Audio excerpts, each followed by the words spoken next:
Talk Nation, salute, welcome back everybody for another episode. Today we're gonna talk about that boxing. Matter of fact, we're gonna talk about boxing's pound for pound number one prospect, Jaron Boots Ennis.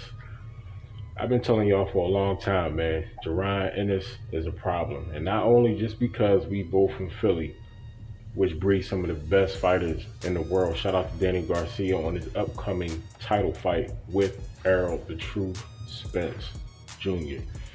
Man, Boots is a problem. Now, his last fight, I can't remember the guy's name, man. He has a hard name, Odwali or something like that. Told him up this next fight, possibly with Delarme on the Nonito Donaire card on Showtime Boxing.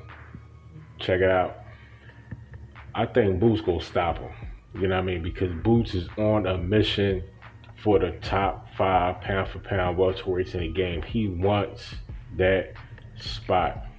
And if you really look at the situation, really look at it, when people talk about the welterweights in the game, the top guys don't mention his name. But if his name is mentioned to the top guys, they show respect.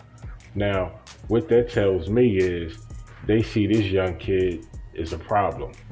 And if he faces and gets his shot with one of these top tier guys, and especially if he puts on not only a great performance, but if he stops or knocks one of these guys out, your Thurmans, your Porters, whoever, you know what I'm saying? He is in the door. He has his foot in the door of the welterweight division. I'm telling you, I've been telling guys, I think him and Terrence Crawford will be an excellent fight. That may be, who knows, sometime down the line. If that fight ever happens, it'll probably be when Terrence Bud Crawford is on his way out, because Bud is already in his 30s. Jaron is only like 23. You know what I'm saying? He's 27-0 with 25 knockouts. So by the time that he gets to Terrence Crawford, if that fight ever happens, he's still going to be in his 20s, probably upper 20s, but still going to be in his 20s. And Terrence Crawford is going to be mid to upper 30s, you know what I'm saying, on his way out of the sport. So if he takes out Terrence Crawford, that's kind of like what Terrence Crawford is trying to do with Pacquiao. You know what I mean? He's trying to get that name. He's trying to get that legacy fight. It's going to be the same way for Boots if he gets that fight with Terrence Crawford or Errol Spence, because both of those fights potentially could be down the line. Now, Boots is a problem. You know what I'm saying? He's trained by his father, Bazzi, out of Philly. And if anybody knows anything about Philly fighters, man, you know what I'm saying? Tough, gritty, smart, slick, sharp. And that's one thing about Boots. Boots always praises, man. You know what I'm saying? Just stay sharp, stay focused, stay sharp, stay focused. You know what I mean? Boots is a problem. If you look at his fighting style, and he can switch too, by the way. Check out my last video when I was talking about fighters, namely Terrence Crawford, being able to switch.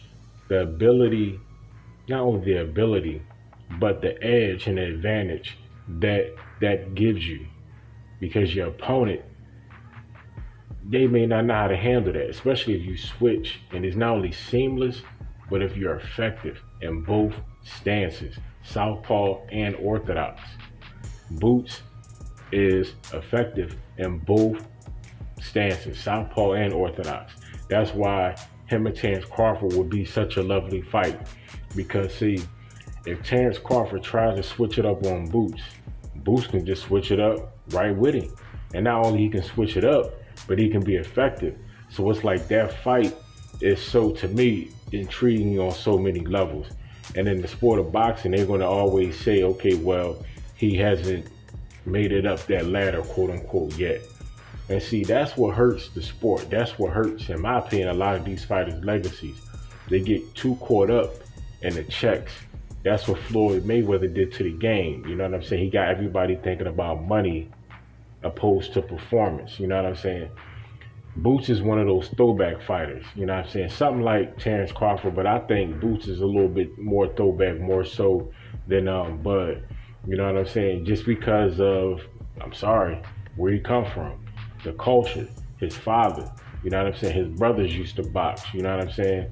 So it's like Boots was brought up from a very early age in the gym. You know what I'm saying? Learning the science, the physicalities, and the principle of boxing. You know what I'm saying? And see, a lot of the gyms in Philly are legendary. You know what I'm saying? Shout out to like Joe Hands, which they tore down, which was a travesty. Just to build homes. You know what I mean? There's Joe Hands right around the corner from me, down North Philly. Shout out to Shula's down 43rd in Brooklyn. You know what I'm saying? One of the top gyms in Philly. You know what I'm saying? Joe Frazier's gym.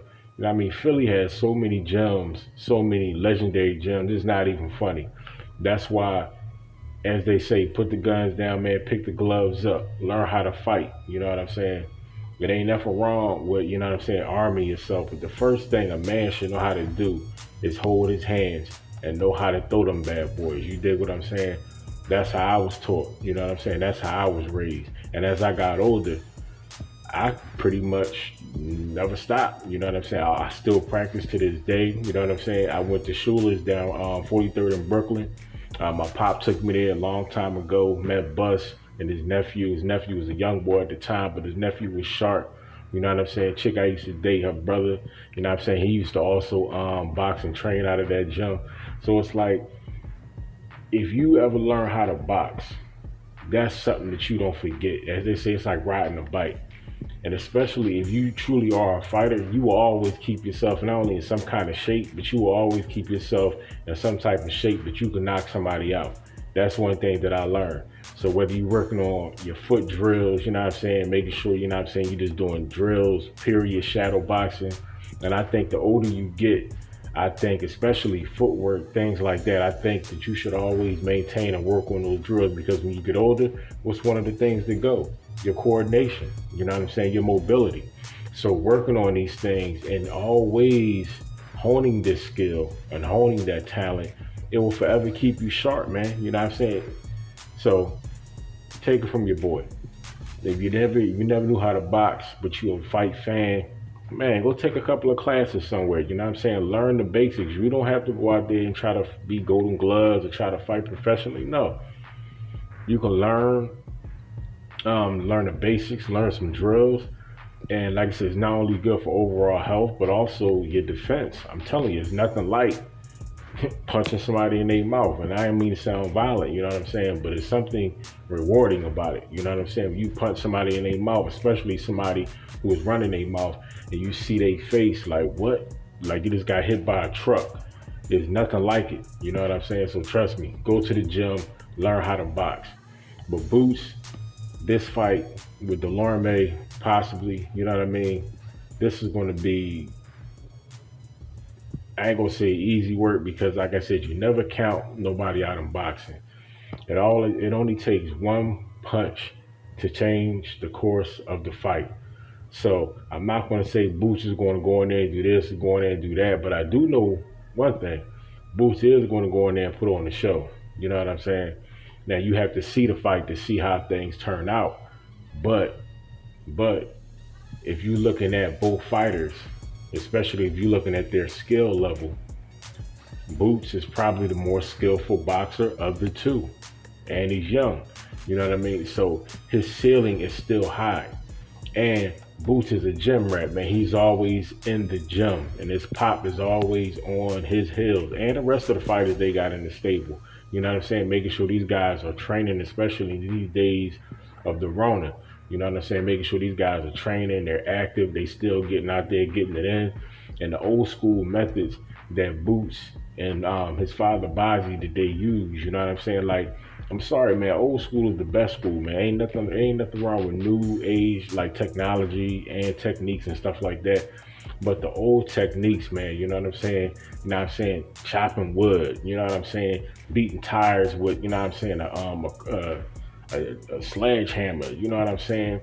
Flipping tires, all that, you know what I'm saying? Climbing up rope. These drills, you know what I'm saying, is what makes, you know what I'm saying, a fighter solid on some Rocky type situation, you know what I'm saying? That's why people wonder why Philly fighters are so tough, so durable. It's because of the culture. It's because of the city. The city has a rich boxing culture, man. A lot of them old heads in the city, you know what I'm saying? Like I said, from Joe Frazier's gym, you know what I'm saying, to Shula's, and so on and so forth. You know what I'm saying? The Bozzy and them, you know what I'm saying, Philly boxing. You know what I'm saying? Like these are the old heads that you want to get in their head and find out what they know. If you really are serious about boxing, about being a fighter, even if you are serious about just training, you don't want to fight professionally, you still want to learn from these guys because boxing is a science. That's why they call it the sweet science. It doesn't matter how long you box. It doesn't matter. It doesn't matter how good or bad your record is. You can always learn how to be a better fighter. That's the beautiful thing about boxing. Even if you suck, you know what I'm saying? If you really put in the work, you can become great. You can become better. But you have to put in the work. Boxing is not that kind of sport where you can just be subpar or be okay and it may be able to take you a long way. It ain't no bench in boxing. You know what I'm saying? It ain't no sitting on the bench waiting for somebody to call your number and then you get in the game. No. As soon as you step in that ring, it's like your first game, it's like your first game every time. You dig what I'm saying? You got to be sharp. You have to be ready because if you're not, you not only going to get exposed, but you can get hurt. You know what I'm saying? You can lose your life in boxing, man. You know what I'm saying? It only takes, as they say, 6 pounds of pressure to knock somebody out. But not only that, the older you get in the sport, more potentially, you know what I'm saying, you have to get damaged as far as, you know what I'm saying, your brain. Like I said, look at the Zab Judas of the world. You know what I mean? So it's like you have to be smart. That's why a lot of people, you know what I mean, talk about Floyd because, you know what I mean, like his offense wasn't like, you know what I mean, he was always dipping. I mean, to a degree, I understand people's argument, but at the same time, I understand why Floyd did what he had to do, man. He looking at his father, looking at his uncle, you know what I mean? Shout out and rest in peace to Roger Mayweather. You know what I mean? It's like defensively, you have to be sound because you don't want to get hit. And like I told you guys, go back and check out the other videos, man. While you at it, don't forget to like, comment, and subscribe. One principle that my uncle told me a long time ago, he said, pick and choose what you get hit by. You know what I'm saying? And sometimes, as smart as I am, sometimes like I may not get something like right away. I may get it later on that day, maybe the next day, because my mind just be going and then it just clicks. But when he taught me that lesson, like right then and there, it clicked. I understood what he was talking about, understood what he was saying. Because see, in a fight, you're gonna get hit. It's a fight. But see, you gotta pick and choose what you get hit by. So if you can get hit by some bull crap, you know what I mean, you snuffing it just so you can get in, so you can get your shots off, that's what you wanna do. But you don't wanna get hit clean with where it can hurt you. You know what I'm saying? It can damage you, knock you out, break your jaw, break your nose. Look at Kell Brook, 2 broken orbital bones. And looking at that fight with Kell Brook and Terrence Crawford, I told y'all, man, on the other videos, go back and check those Terrence Crawford videos that I did. I told you guys, unspoken, but the ref, the judges, they were going to be looking at Kell Brook because I'm telling you, the damage, he had 2 reconstructive surgery to the orbital bones. And Bud is a strong dude. So if Bud basically concentrates his jab or any shot on Kell Brook's eyes, it's potentially that brother can go blind. You know what I'm saying? From the damage, from that cumulative effect over the course of a 12-round fight. You know what I'm saying? Like, that's why, trust me, I know that Kell Brook went to the hospital, man, and make sure, you know what I'm saying, got a CAT scan, MRI, AKG, ABC, all that, you know what I'm talking about, to make sure that his mind and his eyes and everything are cool. Because like I said, there's nothing wrong with fighting and enjoying the sport that you love, but at the same time, you want to be able to see, man. You know what I'm saying? You want to be able to see your future. You dig what I'm saying? If you have one, especially in boxing, you want to be able to see it, man. I told you guys, there's certain pairs a fighter can't lose. Your eyes, your hands, your feet, your legs, your arms. You know what I'm saying? Anything that you have pairs on your body, that's your weapons. So if one of those weapons get injured, damaged, you know what I mean, it can hinder you in the fight. And if it doesn't heal correctly or properly, it could end your boxing career. Now your vision, that's something serious. You know what I'm saying? Like you look at Badu Jack when he sustained that massive cut in that fight. You know what I'm saying? Like that cut was ridiculous. You know what I'm saying? That cut was ridiculous, man. But you have to protect yourself. Gotta protect yourself. Now somebody like Boots Boots knows this. His father teaches this adamantly. You know what I mean? When you see Boots train and Bazzi train, yeah, you see them working the pads and doing drills, but majority of the time, man, you always see them working on their defense because, like I said, Boots can switch. So when you switch, you want to be effective in both stances, not only on the offensive side, but also defensively. Because see, when you switch, everything changes. Your angles, everything. You know what I'm saying? So it's not just when you're looking at from an offensive perspective, it's not just your power hand is going to change, but your footwork is going to change. So that means what you do on defense has to change because see, some people, their defense basically consists of going into high guard, mid guard, you know what I mean, protecting it, you know what I mean, protecting from the body shots, you know what I'm saying, slip, doing all that. But some people get scientific with it, you know what I mean? And Jaron Boots Ennis is one of those fighters who gets scientific when it comes to defense. Boots does a lot of different things in the ring. Canelo is also the same, but see, Canelo is very top active, you know what I mean? Meaning, you know what I'm saying, Canelo can stand in front of you and be dodging shots, man, like he in the Matrix, you know what I'm saying? He utilizes his footwork, but he's not known for his footwork. Boots Ennis, he does the same thing. He's slick up top, but his footwork is also good. His footwork is also good. He can fight backing up just like Bud. You know what I mean? That's why I said that fight will be so good, man. You know what I'm saying? Because a lot of the things that Bud Crawford can do that sets him apart from a lot of fighters, especially the top tier fighters in the welterweight division, Boots can also do the same thing. So when you have a fighter that can do some of the same things and has some of the same tools that you have, and he's a younger fighter coming up in the game, that makes him dangerous.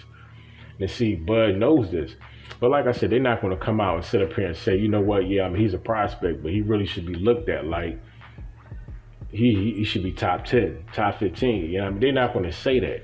You know what I'm saying? Because like I said, in boxing, egos run high. Because at the end of the day, boxing is a lonely sport. When you go into that ring, it's only you. It's only you and your opponent. Nobody else. Like I said, you don't have any teammates to help you. Yeah, you got your coach, but your coach can't fight for you. Yeah, you got fans, but the fans can't fight for you. So once you step into that ring, it's only you. So if your coach has not prepared you to step in that ring, you're gonna get embarrassed. And Lord willing, you probably gonna get hurt. You know what I mean? Depending upon who you step in there with. So if you step in there with one of the dangerous guys in the division, you may get stopped. You see what happened to Kell Brook. Kell Brook, nobody thought that Boots was going to stop him in 4. I said Bud was going to get him in 10. You know what I'm saying? I never thought that he'd get him out of there in 4 rounds. You know what I'm saying? But like I said, Bud is a very skillful boxer, and he's very strong. Told you guys that too. You know what I'm saying? Bud has not only a boxing background, but Bud also has a wrestling background. You know what I'm saying? Leading up to the fight, you done seen videos where he up here doing MMA moves, you know what I'm saying, with the house cats. You know what I'm saying? So it's like Bud is a strong dude, man. And once you learn how to focus that strength and that power in boxing, that makes you dangerous, man. Look at the Charlos of the world, even Errol Spence. That's what Derek James, when he taught, and they both of the Charlo brothers, you know what I'm saying, and Errol.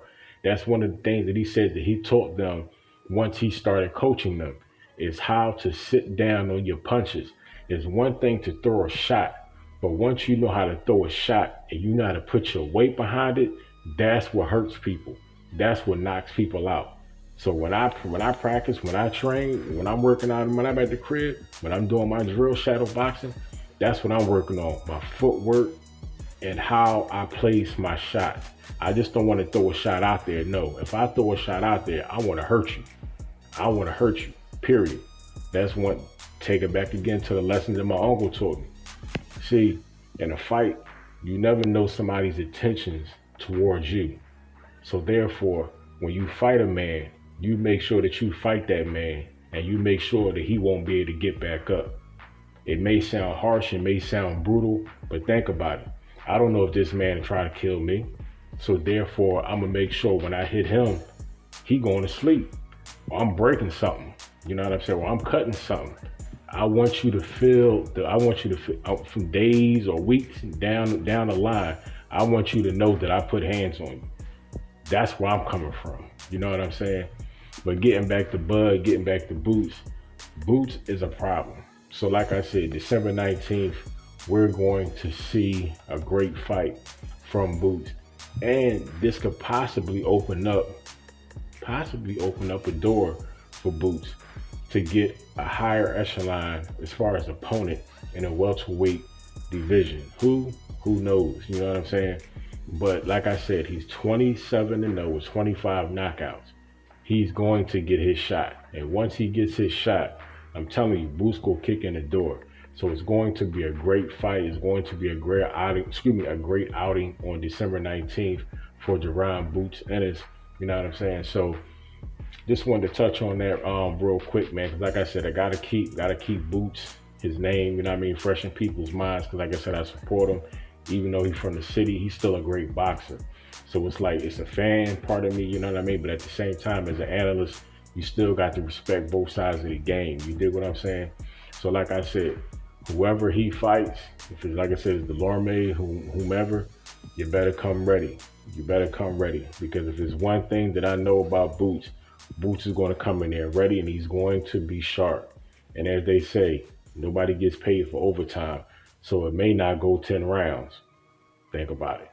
So he may, the alarm he may be in trouble. You know what I'm saying? So I really hope it's a good fight. You never want to see a fighter get into the ring and it just be a straight wash. No, I do want an interesting fight. But at the end of the day, the better man always wins. You know what I'm saying? So whoever has the most skill, whoever has the most power, because something, matter of fact, talk about power real quick before we get out of here. You can have power, but like I said, if you don't know how to utilize that power, it means nothing. So if you don't know how to sit on your shots and place your shots, it doesn't matter. Somebody that has a good jab and good movement, they'll be able to get away from that all night long. And if they're a great counter puncher, your power may be your own demise. You know what I'm saying? So fight fans, catch you guys on the next one. Don't forget to like, comment, and subscribe. Also check out the other channel. The link will be in the description. We have some great fights coming up, and I have some content coming up. So make sure that you guys have on those notifications so when the videos drop, you'll be the first one in line to get it. So I appreciate the support for the channel, man. All the love has been great. Don't forget to like, comment, and subscribe.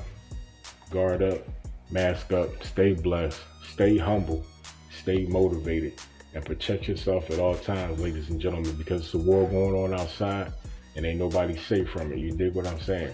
So fight fans, man, it's your boy. Peace. I'm gonna holler at y'all on the next one. Later.